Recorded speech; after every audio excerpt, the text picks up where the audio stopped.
अस्सलाम वालेकुम my dear student. उम्मीद करता हूँ कि आप सब ठीक होंगे और जहाँ भी होंगे खुशी होंगे। तो आज का जो हमारा लेक्चर है वो है describe the effect of change in pressure on the volume of gas. तो असल में ये रिलेशनशिप है between pressure and volume of gas, और ये रिलेशनशिप हमारे पास एक साइंटिस्ट है जिसका नाम है रॉबर्ट बॉयल। इन्होंने डिस्कस किया है और यहाँ से एक लॉ निकल चुकी है जिसको हम कहते हैं बॉयल लॉ ऑफ गैस। इसको हम क्या कहते हैं? Boyle's law of gas. तो आज हम क्या पढ़ने वाले हैं? बॉयल्स लॉ फॉर गैसेस या ऑफ गैस, इसको हम पढ़ने वाले हैं। इससे पहले वाले लेक्चर में हम लेक्चर 09 में डिस्कस कर चुके थे kinetic molecular theory of gases, साथ साथ में motion of gases according to kinetic molecular theory, और इसके साथ एक छोटा सा टॉपिक था स्टैंडर्ड टेम्परेचर एंड प्रेशर वाली वैल्यू को डिस्क्राइब करना। आज हमारा जो लेक्चर है लेक्चर 10 में सॉरी, और उसमें हम बॉयल्स लॉ को पढ़ने वाले हैं कि बॉयल्स लॉ क्या होता है, ये हमें क्या कहता है। तो let's start with the Boyle's law.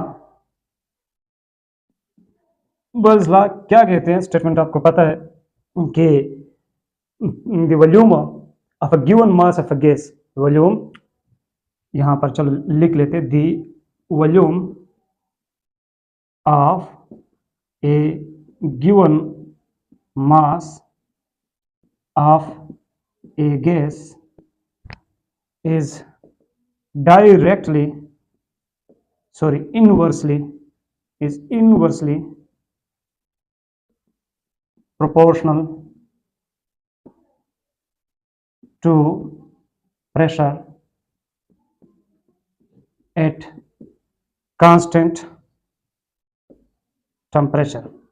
यानी अगर टेम्परेचर और मास किसी गैस का कांस्टेंट है तो इस गैस के वॉल्यूम और प्रेशर के बीच रिलेशनशिप क्या होगा? इनवर्स रिलेशनशिप होगा। और इसको हम इस तरह से शो करते हैं कि प्रेशर जो है वो इनवर्सली प्रोपोर्शंस है वॉल्यूम के। This is called Boyle's law. ये हमारे पास मैथमेटिकल फॉर्म है बॉयल्स लॉ का। This is the mathematical representation of a Boyle's law कि किसी भी गैस का, अगर आपके पास वो गैस फिक्स्ड मास के साथ है और इसका लिए टेम्परेचर भी कांस्टेंट है, तो इसका वॉल्यूम प्रेशर के साथ इनवर्स रिलेशनशिप में होगा। ये किसने हमें दी है? ये लॉ बॉयल साहब ने। अब अगर हम इस प्रोपोर्शनलिटी साइन को खत्म करना चाहे तो यहाँ पर एक कांस्टेंट का साइन आता है और फिर हमारे पास यही 1 डिवाइड बाई वी आएगा। तो जरा देख ले, यहाँ पर ये जो कांस्टेंट है, इस कांस्टेंट को हम बॉयल्स कांस्टेंट भी कह सकते हैं। सो इस इक्वेशन को हम इस तरह भी लिख सकते हैं कि K B multiplied by 1 divided by V. अब अगर मैं इस v को इधर लेकर आऊँ यानी इक्वेशन की इस तरफ, तो ये प्रेशर के साथ क्या हो जाएगा? मल्टीप्लाइड हो जाएगा। तो P V will be equal to K B. अब ये कांस्टेंट है और ये पी वी, इसका मतलब ये है कि the product of pressure and volume will be constant. ये हमेशा क्या रहेगा? कांस्टेंट रहेगा। यानी पी वी जो है इसकी वैल्यू हमारे पास हमेशा क्या रहेगी? कांस्टेंट रहेगी, क्योंकि ये किसी कांस्टेंट के बराबर आ रही है इस इक्वेशन के मुताबिक। तो यहां से मैं आपको एक एक्सपेरिमेंटल इसकी वेरिफिकेशन देता हूं। लेट्स सपोज आपके पास एग्जांपल हम एक लेते हैं, एक एग्जांपल के थ्रू हम इस बात को डिस्कस करते हैं कि ये इक्वेशन किस तरह आ गया है यहाँ पर। तो लेट्स सपोज कि मेरे पास एक कंटेनर है और इस कंटेनर में गैस पड़ा है। ये कंटेनर, इस कंटेनर में मेरे पास गैस पड़ा है और इस कंटेनर के ऊपर एक ढक्कन रखा हुआ है हमने, और इस ढक्कन की इस कंटेनर के ऊपर प्रेशर कितना है? P1 है। लेट्स सपोज ये P1 हमारे पास कितना है? 1 atm है। कितना है? 1 atm। और यहाँ पर ये इस गैस ने जो वॉल्यूम घेर रखा हुआ है इसको हम कहते हैं V1। और लेट्स सपोज V1 जो है वो मेरे पास कितना है? 10 मिलीलीटर है। इस गैस ने जितना वॉल्यूम ऑक्युपाई किया हुआ है वो कितना है? 10 मिलीलीटर। P1 हमारे पास है 1 atm और V1 जो है वो मेरे पास 10 मिलीलीटर है। तो V1 हमारे पास बराबर हो जाएगा 1 मल्टीप्लाइड बाई 10 के, यानी ये मेरे पास आ गया product of P and V हमारे पास 10 के बराबर आ रहा है। अब अगर मैं क्या करूं, इस गैस की प्रेशर को चेंज करूं या वॉल्यूम को चेंज करूं, मैं प्रेशर को चेंज करने वाला हूं। यहाँ पर देखिए मैंने क्या किया कि इस ढक्कन के ऊपर मैंने थोड़ा सा प्रेशर बढ़ा दिया, और किस तरह बढ़ा दिया कि पहले मेरे पास इसके ऊपर एक स्टोन रखा हुआ था, अब मैं क्या कर रहा हूँ, इसके ऊपर एक और स्टोन भी रख लेता हूँ। तो इसका प्रेशर क्या हो जाएगा, इस ढक्कन का प्रेशर गैस के मॉलिक्यूल के ऊपर ज़्यादा हो जाएगा, और गैस के मॉलिक्यूल आपस में क्या हो जाएंगे, कंप्रेस हो जाएंगे। क्लियर है? इनके ऊपर इन क्योंकि हमने प्रेशर बढ़ा दिया है, और ये हमारे पास अब इसका प्रेशर होगा, इसको हम कहते हैं P2। और लेट्स सपोज P2 हमारे पास 2 atm है, यानी हमने प्रेशर को डबल किया। पहले हमारे पास प्रेशर 1 atm था, अब मैंने प्रेशर को बढ़ा दिया है, 2 atm किया हुआ है।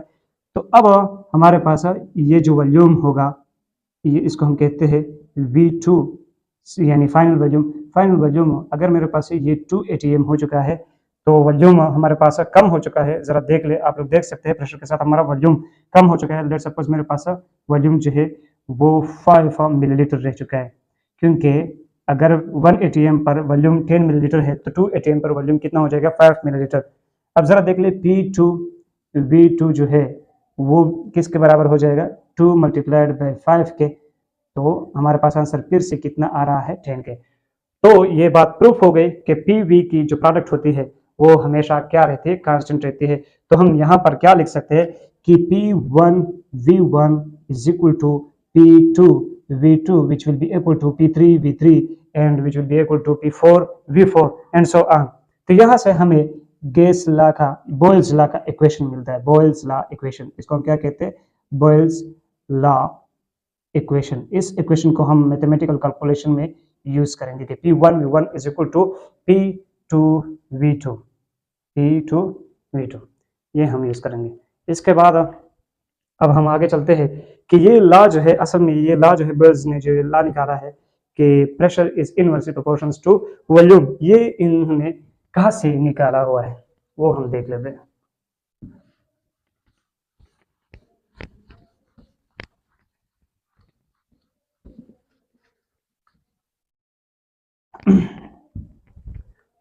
जरा देख ले, हमारे पास एक इक्वेशन होता है PV is equal to nRT, जिसको हम क्या कहते हैं, ideal gas equation. Ideal gas equation, इस इक्वेशन को स्टडी करते हुए बॉयल्स ने या ये लॉ निकाला हुआ है। अगर मैं क्या करूं, हम प्रेशर को यहाँ पर लगा दो और nRT यहाँ पर V इधर लेकर आऊँ, तो ये V क्या हो जाएगा, डिवीजन में जाएगा। अब जरा देख ले, n जो है, n हमारे पास किसके बराबर होता है, मास पर मोलर मास के बराबर होता है, क्योंकि नंबर ऑफ मोल्स है।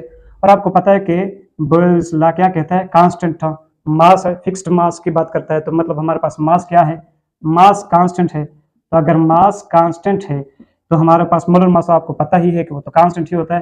तो मास कांस्टेंट है, मोलर मास भी कांस्टेंट है, तो हमारे पास ये जो नंबर ऑफ मोल्स होगा वो भी क्या हो गया, कांस्टेंट हो गया।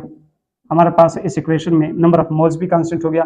इसी तरह हमारे पास R, आपको पता है कि ये यूनिवर्सल गैस कांस्टेंट है, जिसकी वैल्यू 0.0821 atm लीटर पर मोल केल्विन इसके बराबर आते हैं। इसके मुख्तलिफ वैल्यूज होती है, कैलोरीज में अलग वैल्यूज है, जूल्स में अलग वैल्यू है, atm लीटर पर मोल केल्विन में ये वाली वैल्यू है इसके लिए।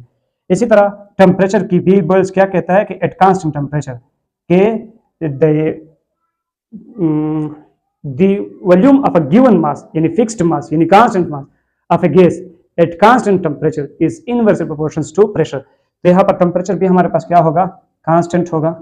इन्होंने ये भी कांस्टेंट लिया हुआ है। अब जरा देख ले, अगर मैं ये n, r और t इन सब को क्या लो, कांस्टेंट ले लो, तो आपको पता है कि जब हम प्रोपोर्शनलिटी साइन को मिटाते हैं तो एक कांस्टेंट का साइन लेकर आता है, और जब कांस्टेंट को हटाते हैं तो प्रोपोर्शनलिटी का साइन आता है। अब यहाँ से हमने इन कांस्टेंट को हटा दिया, यहाँ पर 1 रहता है और नीचे वॉल्यूम भी रहता है, और इस n और t इन 3 कांस्टेंट को मिटाकर हमने प्रोपोर्शनलिटी का साइन रख दिया। तो यहाँ से ये हमारे पास बॉयल्स लॉ का इक्वेशन निकलता है कि प्रेशर और वॉल्यूम के बीच कौन सा रिलेशनशिप है, इनवर्स रिलेशनशिप। क्लियर है? आई थिंक आपको समझ में आ चुका होगा क्योंकि हमने बॉयल्स लॉ को कहाँ से ड्रा किया है। This is also called derivation of a Boyle's law. अच्छा, अब हमारे पास कुछ ग्राफ्स है बॉयल्स लॉ के बारे में, और वो क्या है, कुछ ग्राफ्स और ग्राफिकल क्वेश्चंस। हमारे पास एक ग्राफ है प्रेशर वर्सेस V, हमारे पास ये वाला ग्राफ, ये किस तरह होगा, प्रेशर वर्सेस वी ग्राफ। आपको पता है कि हमारे पास अगर वाई एक्सिस पे हम प्रेशर ले लें और एक्स एक्सिस पर हम वॉल्यूम ले लें तो इनके बीच रिलेशनशिप क्या होगा, अपोजिट होगा। अगर देख ले प्रेशर ज़्यादा है तो वॉल्यूम कम है, वॉल्यूम बढ़ रहा है तो प्रेशर कम हो रहा है, ये इनके बीच क्या है हमारे पास रिलेशनशिप है। सो ये वाला ग्राफ हमें प्रेशर और वॉल्यूम के बीच ये ग्राफ मिलता है, प्रेशर वर्सेस वॉल्यूम वाला ग्राफ, ये पॉइंट नोट करें। इसी तरह हमारे पास एक और ग्राफ है second, pressure versus 1 divided by volume graph, इनके बीच कौन सा रिलेशनशिप होता है। तो ज़रा ये देख लें कि प्रेशर और अगर 1 डिवाइडेड बाई वी को हम लेते हैं, वो ये 1 डिवाइडेड बाई वी एक्सिस पर हमने 1 डिवाइडेड बाई वी ले लिया और वाई एक्सिस पर हमने पी ले लिया, तो इनके बीच रिलेशनशिप क्या होगी, ये हमें स्ट्रेट लाइन देगा इस तरह। क्योंकि आपको पता है कि प्रेशर और 1 डिवाइडेड बाई वी एक दूसरे के क्या है, डायरेक्ट रिलेशनशिप में है। 1 डिवाइडेड बाई वी इंक्रीज होगा जब प्रेशर इंक्रीज होगा, 1 डिवाइडेड बाई वी कम होगा जब प्रेशर कम होगा, क्योंकि 1 डिवाइडेड बाई वी और प्रेशर के बीच डायरेक्ट रिलेशनशिप है, वी और प्रेशर के बीच इनवर्स रिलेशनशिप है। ये जहन में रखें। मैं क्या कह रहा हूँ, यहाँ पर ये बात कर रहा है कि pressure is inverse proportions to volume. यहाँ पर यानी प्रेशर ज्यादा होगा तो वॉल्यूम कम होगा, और अगर प्रेशर कम है तो वॉल्यूम क्या होगा, ज्यादा होगा। यहाँ पर ये बात हो रही है, और यहाँ पर प्रेशर और वॉल्यूम की बात हो रही है कि अगर प्रेशर ज्यादा है तो 1 डिवाइडेड बाई वी भी ज्यादा होगा, अगर प्रेशर कम है तो 1 डिवाइडेड बाई वी भी क्या होगा, कम होगा। ये वाला ग्राफ हमें यहाँ से इस पोजीशन में मिल रहा है। सेकंड ग्राफ हमारे पास ये है, सॉरी थर्ड ग्राफ। ये सारे ग्राफ्स आप लोग नोट करें, आपसे पूछा जा सकता है which of the following graph is pressure versus 1 by V. तो आप ये वाला ग्राफ सेलेक्ट करेंगे, ये प्रेशर और वॉल्यूम के बीच ग्राफ है। और एक हमारे पास ग्राफ होता है pressure PV versus volume graph, PV versus volume graph. अब जरा देख लें, मेरे पास अगर मैं वाई एक्सिस पर पीवी ले लो, वाई एक्सिस पर पीवी ले लो और एक्स एक्सिस पर वॉल्यूम ले लो, ज़रा देख लें। लेट सपोज मेरे पास इनिशियली पीवी का पॉइंट यहाँ पर है, यानी 0 वॉल्यूम पर मेरे पास पीवी यहाँ पर है। अब ज़रा देख ले, मैंने आपको कहा था कि पीवी का जो प्रोडक्ट आता है वो क्या होता है, कांस्टेंट होता है, वो कांस्टेंट के बराबर होता है, यानी ये वैल्यू कांस्टेंट रहती है। It does not effect by volume, ये वॉल्यूम से इफेक्ट नहीं होता। आप वॉल्यूम को बढ़ाएंगे तो ये बिल्कुल वहीं पर होगा, आप जितना वॉल्यूम को बढ़ाएंगे ये वहीं पर आपको मिलेगा। तो यहाँ पर आपको एक स्ट्रेट लाइन मिल सकता है वॉल्यूम के इंक्रीज करने पर, वॉल्यूम को इंक्रीज करने पर आपको स्ट्रेट लाइन मिल सकता है। So pressure multiplied by volume versus V का ग्राफ हमें स्ट्रेट लाइन देता है। कौन सा लाइन देता है, स्ट्रेट लाइन, क्योंकि पी वी हमारे पास क्या है, कांस्टेंट है, ये कभी वॉल्यूम से चेंज नहीं होता। चाहे आप वॉल्यूम को इंक्रीज करें या डिक्रीज करें, पी वी की वैल्यू यही होगी हमेशा। इसी तरह हमारे पास एक और ग्राफ है कि पी वी वर्सेस प्रेशर का ग्राफ।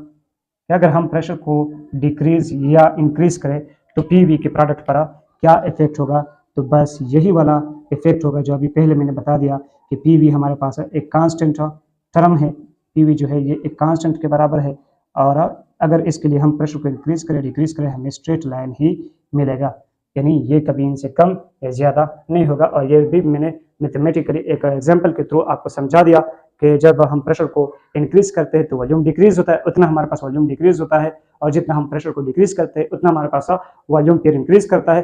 तो लास्ट में हमारे पास जो प्रोडक्ट आता है पी वी का, वो फिर से P1V1 हमारे पास फिर से बराबर हो जाती है P2V2 के। क्लियर है?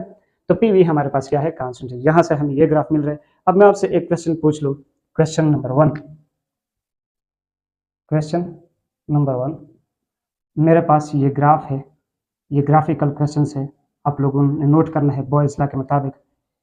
ये प्रेशर है और ये वॉल्यूम है, यानी प्रेशर और वॉल्यूम के बीच एक ग्राफ दिया है, और इनके बीच ये यानी ये लाइन दिया है, और ये शो कर रहा है कि प्रेशर और वॉल्यूम के बीच कौन सा रिलेशनशिप है, इनवर्स रिलेशनशिप है। प्रेशर और वॉल्यूम के बीच इनवर्स रिलेशनशिप है।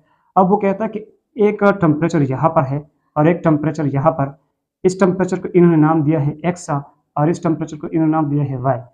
अब पूछता है कि हमारे पास टेम्परेचर x जो है वो बराबर है y के, या b टेम्परेचर x जो है वो ग्रेटर है y से, या c टेम्परेचर x जो है वो स्मॉलर है टेम्परेचर y से, या d नन ऑफ दिस।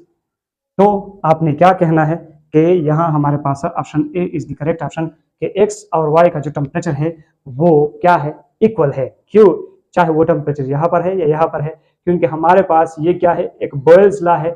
ये ग्राफ हमें बॉयल्स लॉ की डिफिनीशन देता है कि प्रेशर और वॉल्यूम के बीच इनवर्स रिलेशनशिप है। और आपको पता है कि बॉयल्स लॉ हमारे पास कांस्टेंट टेम्परेचर पर होती है। टेम्परेचर क्या होता है, सेम होता है।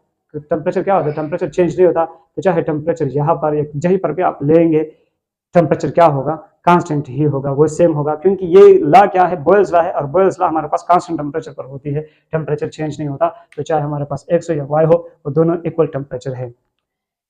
ये हमारे पास कुछ ग्राफ्स थे।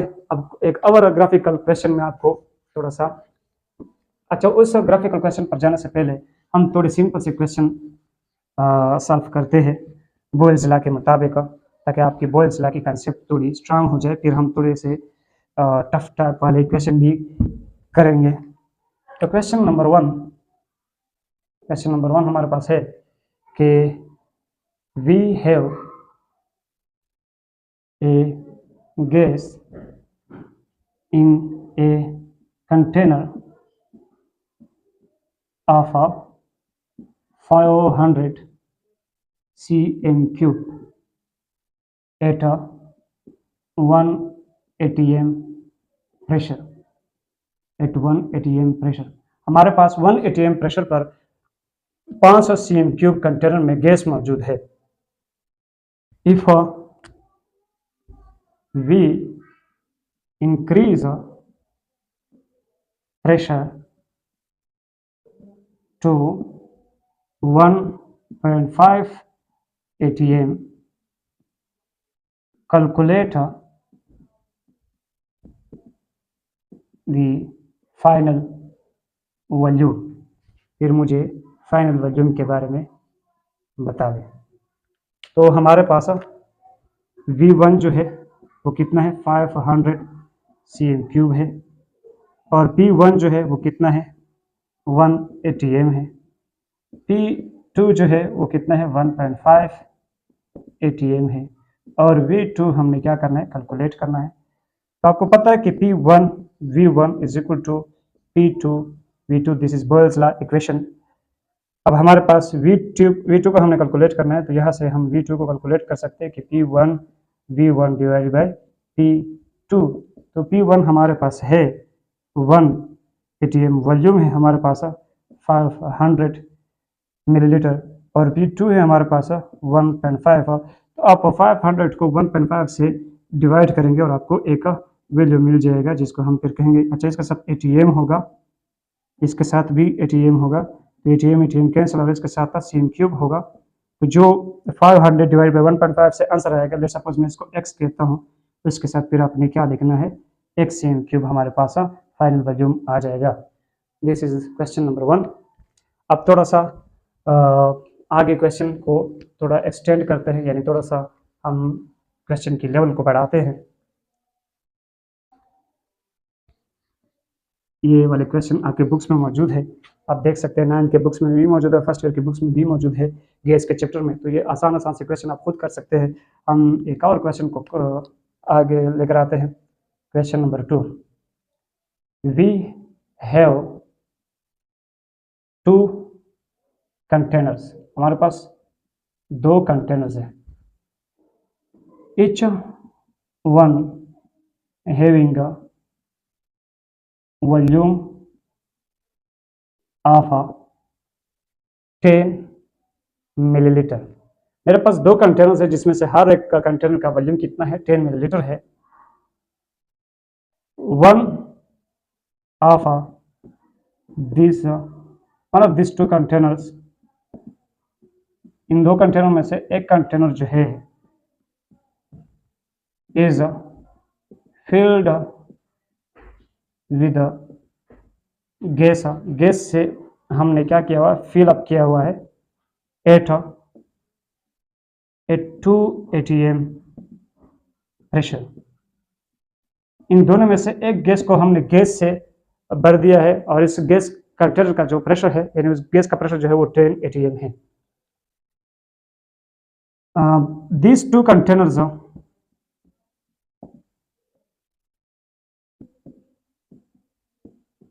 are linked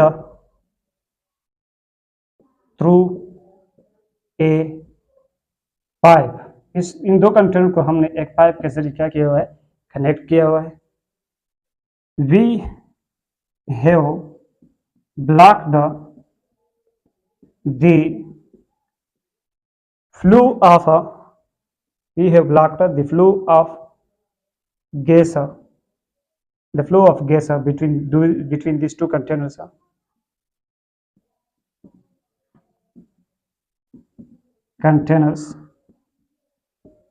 through a cork, placing it in the middle of the pipe। We opened the pipe, find new pressure। ये हमारे पास क्वेश्चन नंबर 2 है। कहता है कि हमारे पास दो कंटेनर है, इन दो कंटेनर में से हर एक कंटेनर का वॉल्यूम 10 मिलीलीटर है और इन दो कंटेनर में से एक कंटेनर को हमने गैस से फिलअप किया हुआ है और उस गैस का जो प्रेशर है वो 2 atm है और फिर इन दो कंटेनर को हमने एक पाइप के जरिए कनेक्ट किया हुआ है और इस पाइप में हमने गैस के फ्लो को ब्लॉक किया हुआ है, यानी गैस एक कंटेनर से दूसरे कंटेनर में उस पाइप के जरिए फ्लो नहीं कर सकता। क्यों? क्योंकि हमने एक कारक यानी एक ढक्कन को रखा हुआ है इस पाइप के मिड में ताकि एक कंटेनर से दूसरे कंटेनर में गैस मूव ना कर सके। अब वो कहता है कि हमने क्या किया, उस पाइप से हमने वो ढक्कन हटा दिया और वो पाइप खोल दिया, अब गैस मूव करने लगा दूसरे कंटेनर में। तो अब आप मुझे बता दें कि नया प्रेशर जो होगा वो हमारे पास कितना होगा। क्लियर? में जरा इस पसीने को साफ कर दो, गर्मी काफी ज्यादा है। अल्लाह से दुआ है कि बरान रहमत हो जाए यार, बहुत ज़्यादा हीट आजकल हीट का लेवल काफ़ी ज़्यादा हो रहा है। तो अल्लाह ताला से दुआ रहमत करते हैं कि अल्लाह अपनी रहमत से हमारे इलाके में बारिश नाज़िल फरमाए। अच्छा, तो अब हम इस कंडीशन को देखते हैं, ज़रा देख ले। वो कहता है कि वी हैव 2 कंटेनर्स। क्लियर है? हमारे पास 2 कंटेनर्स है। इस कंटेनर का भी वॉल्यूम कितना है? 10 मिलीलीटर। और इस कंटेनर का भी वॉल्यूम कितना है? 10 मिलीलीटर। लेट्स सपोज मैं इसको कहता हूँ V1 और फिर इन दो कंटेनर को एक पाइप के जरिए कनेक्ट किया हुआ है और इन दो कंटेनर में से एक कंटेनर को गैस से फिलअप किया हुआ है। क्लियर है? एक कंटेनर को गैस से फिलअप किया हुआ है और इस कंटेनर में जो गैस है उसका प्रेशर जो है वो 2 atm है। कितना है? 2 atm, यानी P1 जो है वो 2 atm है। और यहाँ पर एक ढक्कन इन्होंने रखा हुआ है जिसकी वजह से ये गैस इधर ऐसा कंटेनर में मूव नहीं कर सकता। लेकिन अब वो क्या करता है कि इस कंटेनर से इस ढक्कन को खोल लेता है, तो ये जो गैस है ये यहाँ से इधर आकर इस कंटेनर में भी शिफ्ट हो जाता है। तो कुछ गैस यहाँ पर होगा और कुछ गैस यहाँ पर होगा। वॉल्यूम अभी भी इसका V1 जो है वो 10 है और इसका जो V2 है वो कितना है? 10 है। इसको हम V2 कहते हैं। इसका पहले जो P1 था वो हमारे पास 2 atm था, लेकिन अब हमारे पास P2 होगा और P2 हमें नहीं पता कि वो कितना है। तो अलार्म होने लगा है, अलार्म को बंद करते हैं। ये हमारे पास अब हम प्रेशर को मालूम करने वाले हैं P2 को। आपको पता है कि P1 V1 is equal to P2 V2, तो P2 हमारे पास बराबर हो जाएगा P1 V1 divided by V2 के। तो P1 हमारे पास है 2 atm, V1 है हमारे पास 10 और V2 भी हमारे पास कितना है? 10। तो ये कितना हो जाएगा? 20 divided by 10 is equal to 2। ये क्या आ गया हमारे पास? ये आंसर गलत तो नहीं हो रहा। P1 V1 is equal to P2 V2। P1 मेरे पास 10 मिलीलीटर है, V1 मेरे पास 10 मिलीलीटर है और P1 2 ATM है। तो हमने जब ढक्कन खोल दिया, हमारे पास वॉल्यूम जो है V2 भी हमारे पास 10 मिलीलीटर है। तो मेरे पास P2 कितना आएगा, यहाँ पर P1 मेरे पास 2 है, V1 10 है, V2 भी 10 है, 10 दूनी 20, तो ये तो फिर से वही 2 आ रहा है। प्रेशर जो है वो कितना होगा,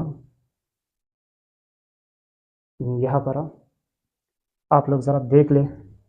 हाँ, प्रेशर बस यही आएगा, 2 ATM ही आ रहा है आई थिंक। सॉरी, मैं ज़रा इसको चेक कर रहा हूँ, इसके लिए थोड़ा सा मैं फिर से नोट को देख लो कि मुझसे कोई गलती तो। अच्छा सॉरी, हम ये गलती कर चुके हैं कि यहाँ पर देख ले, हमारे पास V1 इस गैस का 10 मिलीलीटर था, V1 2 ATM था, यहाँ पर ढक्कन बंद किया हुआ था। इस गैस, ये यहाँ पर गैस नहीं था, ये सिर्फ वैकेंट कंटेनर था, एम्प्टी कंटेनर था और इसका वॉल्यूम था 10 मिलीलीटर, लेकिन ये वैकेंट था, ये गैस का वॉल्यूम नहीं था, इस वैकेंट कंटेनर का वॉल्यूम था। हमारे पास गैस का वॉल्यूम अभी ये नहीं है, ये इस कंटेनर का वॉल्यूम है, तो इसके साथ हम V2 नहीं लिखेंगे। जब मैंने ये ढक्कन हटा दिया तो वॉल्यूम यानी गैस के कुछ पार्टिकल्स इधर भी आ गए इस कंटेनर में। तो पहले तो गैस का सिर्फ ये वॉल्यूम था जो कि 10 मिलीलीटर था, अब गैस का ये 10 मिलीलीटर और ये 10 मिलीलीटर दोनों गैस ने पकड़ा हुआ है, तो मेरे पास अब गैस का टोटल वॉल्यूम कितना हो जाएगा, 20 मिलीलीटर। पहले V1 था, पहले कितना था, V1 हमारे पास ये सेकंड कंडीशन है, ये फर्स्ट कंडीशन है। फर्स्ट कंडीशन में मेरे पास V1 10 मिलीलीटर है, V1 2 ATM है। जब मैंने ढक्कन हटा दिया तो गैस इस कंटेनर में भी आ गया, तो हमारे पास वॉल्यूम भी चेंज हुआ 20 मिलीलीटर, अब प्रेशर भी चेंज हो चुका होगा, उसको हमने कैलकुलेट करना है। तो जरा यहाँ पर देख ले, यहाँ मेरे पास V2 जो है वो 10 मिलीलीटर नहीं बल्कि 20 है, तो 2 multiplied by 10 is equal to 20 divided by 20, हमारे पास P2 कितना आएगा, 1 ATM। और ये जाहिर है वॉल्यूम इंक्रीज करने से प्रेशर डिक्रीज होगा, अगर वॉल्यूम डिक्रीज करते तो प्रेशर इंक्रीज होता। तो ये हमारे पास बोयल्स लॉ इक्वेशन के मुताबिक ही ये आंसर आ चुका है। तो इसके साथ हम ये सेकंड या थर्ड क्वेश्चन को भी हल कर चुके हैं। अब मैं एक लास्ट क्वेश्चन है, लास्ट में सॉरी 2 क्वेश्चन और भी करने वाले हैं, वो भी करके देखते हैं। जरा देख ले, मेरे पास एक कंटेनर है और इस कंटेनर में मेरे पास कुछ गैस पड़ा हुआ है, क्लियर है, इसमें कुछ गैस पड़ा हुआ है और इस गैस के साथ साथ यहाँ पर कुछ मार्बल्स या कुछ स्टोन्स हमने रखे हुए, 1 2 3 4 5 6 7 8 9 10, लेकिन ये 10 नहीं है, हाँ बिल्कुल 10 है। ये कितने हैं, यहाँ पर इसको मैं मार्बल कहता हूँ, ये स्टोन आप कह सकते हैं मार्बल, ये क्या है, इनमें 10 मार्बल्स है। कितने हैं, 10 मार्बल्स। और इस गैस का जो टोटल वॉल्यूम है वो कितना है, जो टोटल वॉल्यूम है इस गैस का वॉल्यूम V1 जिसको हम कहते हैं वो कितना है, 1 लीटर। वो कितना है, 1 लीटर। और 1 लीटर इसको हम 1000 मिलीलीटर भी कह सकते हैं, 1000 मिलीलीटर।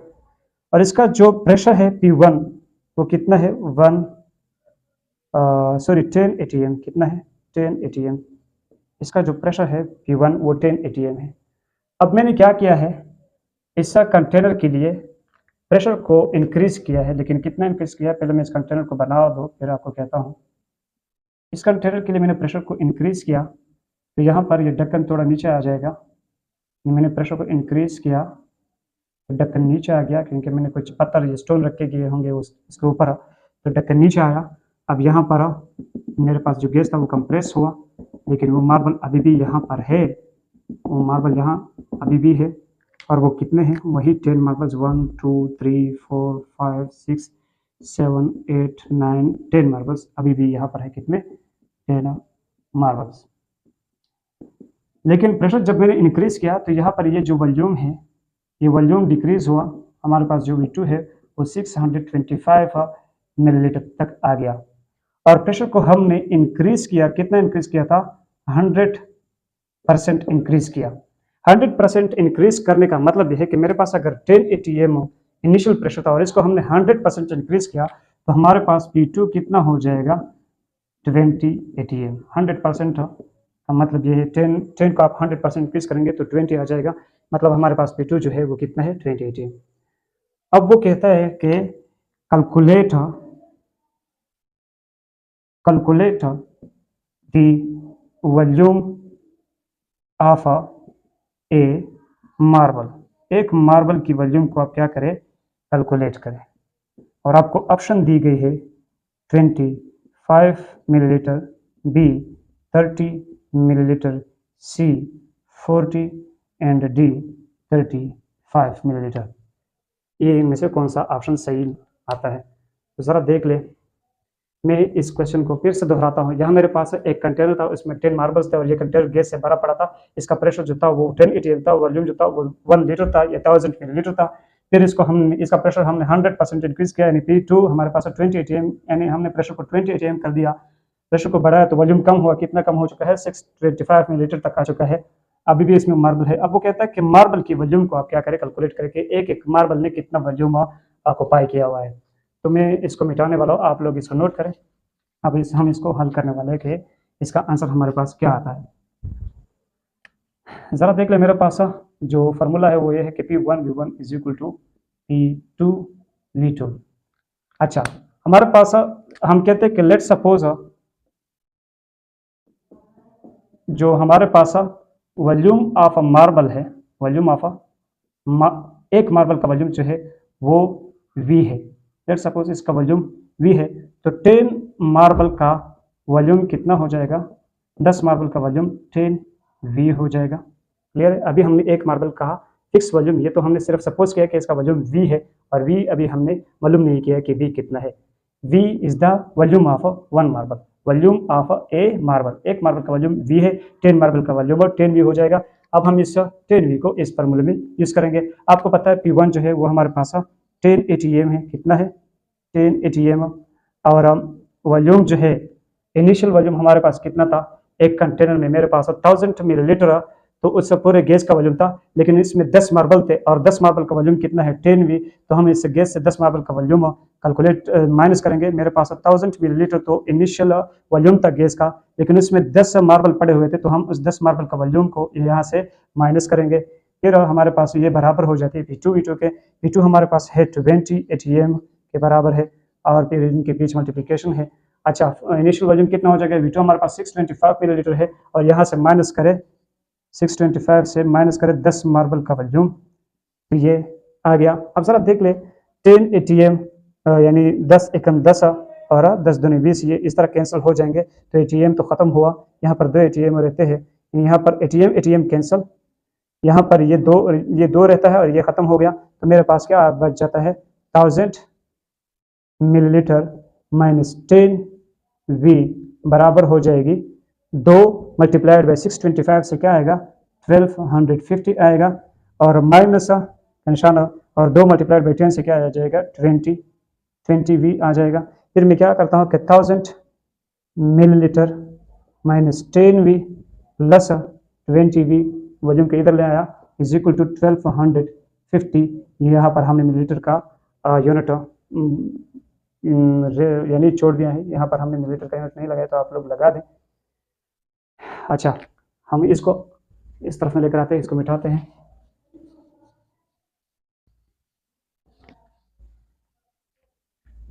तो ज़रा देख ले, 1000 millilitre minus 10V plus 20V, यहाँ से 10V बच जाएगा, और ये बराबर आ जाएगा 1250 मिलीलीटर के। तो हम क्या कर सकते हैं, 10V जो है यहाँ पर छोड़ देंगे, और 1000 मिलीलीटर को इधर लेकर आते हैं, तो 1250 माइनस 1000, यहाँ से क्या आ जाएगा 10V हमारे पास बराबर आ जाएगा 250 मिलीलीटर के। तो V हमारे पास बराबर आ जाएगा 250 मिलीलीटर डिवाइडेड बाई 10 के, तो वॉल्यूम V हमारे पास बराबर आ गया 25 मिलीलीटर। सो आई थिंक 25 हमारे पास ऑप्शन ए था, so option A is the correct option. ये था हमारे पास इस क्वेश्चन का आंसर। तो आई थिंक यहाँ तक काफ़ी है। मैं ज़रा वीडियो की लेंथ देख लो, ज़्यादा हो चुका है। एक क्वेश्चन मैं आप लोगों को आप लोगों के साथ करने वाला था, लेकिन चलो वो इंशाल्लाह हम नेक्स्ट क्लास में लेक्चर 11 में इंशाल्लाह हम उस क्वेश्चन को भी करेंगे, क्योंकि वो क्वेश्चन भी काफ़ी इंपॉर्टेंट क्वेश्चन है। अभी हीट काफ़ी ज़्यादा हो चुका है और मेरी स्टेमिना ख़त्म होने को है, तो फ़िलहाल के लिए गुड नाइट कहते हैं। ये हम नाइट टाइम ये लेक्चर को तैयार करने वाले हैं ताकि आपको 11th या 12 PM तक पहुँच सके यूट्यूब को, यानी हम अपलोड करने वाले हैं अभी इसको। तो अपनी मेहनत जारी रखें और इंशाल्लाह मिलते हैं नेक्स्ट क्लास में, तब तक के लिए खुदा हाफिज़।